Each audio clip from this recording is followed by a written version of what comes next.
Hi అండి, welcome to my channel. ఇవాళ నేను మీకు వెజ్ ఫ్రైడ్ రైస్ ఎలా చేయాలో చూపించబోతున్నానండి. ఒక 15 మినిట్స్లో అయిపోతుందండి ఇది ప్రిపరేషన్ అంతా. ఇలా వెజ్జెస్ అన్నీ నేను కట్ చేసుకొని తీసుకున్నానండి. ఎంత చిన్నగా వీలైతే అంత చిన్నగా కట్ చేసుకోవాలి.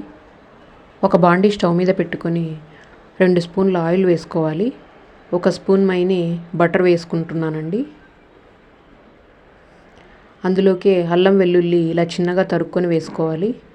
పచ్చిమిరపకాయలు కూడా ఇందులోకే వేసుకోవాలి. వేసుకొని బాగా ఫ్రై చేసుకోవాలండి. ఫస్ట్లో నేను జీలకర్ర వేసేది మర్చిపోయినానండి, ఇప్పుడు వేస్తున్నాను. చిన్నగా తరుక్కున్న ఉల్లిగడ్డలు వేసుకోవాలి. ఇందులోకి వేసుకొని బాగా ఫ్రై చేసుకోవాలండి. ఇప్పుడు బఠానీ, క్యారెట్, బీన్స్ వేసుకోవాలి. ఇందులోకి బాగా ఫ్రై చేసుకోవాలండి.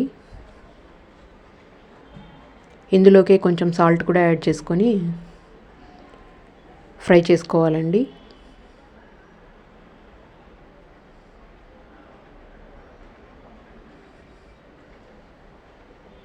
తొందరగా అయిపోతుందండి ఇది కుకింగ్ ప్రాసెస్. ఇవి కాస్త మగ్గాక చిన్నగా తరుక్కున్న క్యాప్సికమ్, క్యాబేజీని ఇందులోకి వేసుకొని బాగా ఫ్రై చేసుకోవాలండి.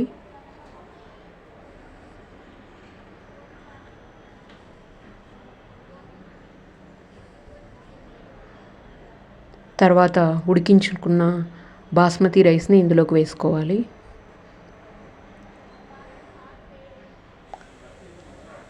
వేసుకొని బాగా కలుపుకోవాలండి.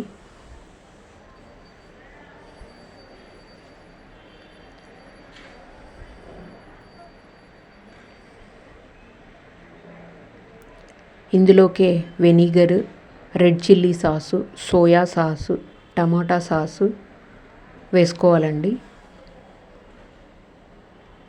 1 స్పూన్ మైన్ వేసుకోవాలి. వేసుకొని బాగా కలుపుకోవాలండి.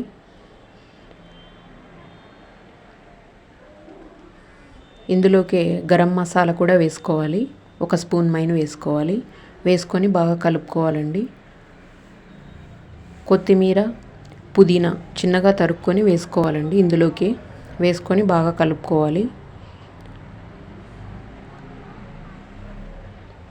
సాల్ట్, కారము 2 మనకు రుచికి తగ్గట్టుగా ఇప్పుడే యాడ్ చేసుకోవచ్చండి. మనము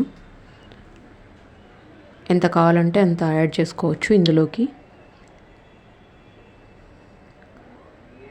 యాడ్ చేసుకొని వేడివేడిగా సర్వ్ చేసుకుంటే సరిపోతుందండి. గరం మసాలా వేస్తున్నాను ఇప్పుడు నేను.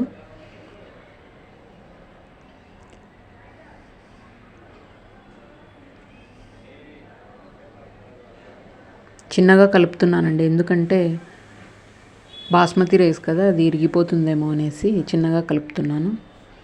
సర్వ్ చేసుకుంటే సరిపోతుందండి. లెమన్, ఆనియన్తో కొంచెం లెమన్ పిండుకొని కలుపుకొని స్పూన్తో తిన్నామంటే చాలా బాగుంటుందండి టేస్ట్. లెమన్ కూడా నంచుకున్నామంటే చాలా బాగుంటుంది. ట్రై చేయండి. Thanks for watching.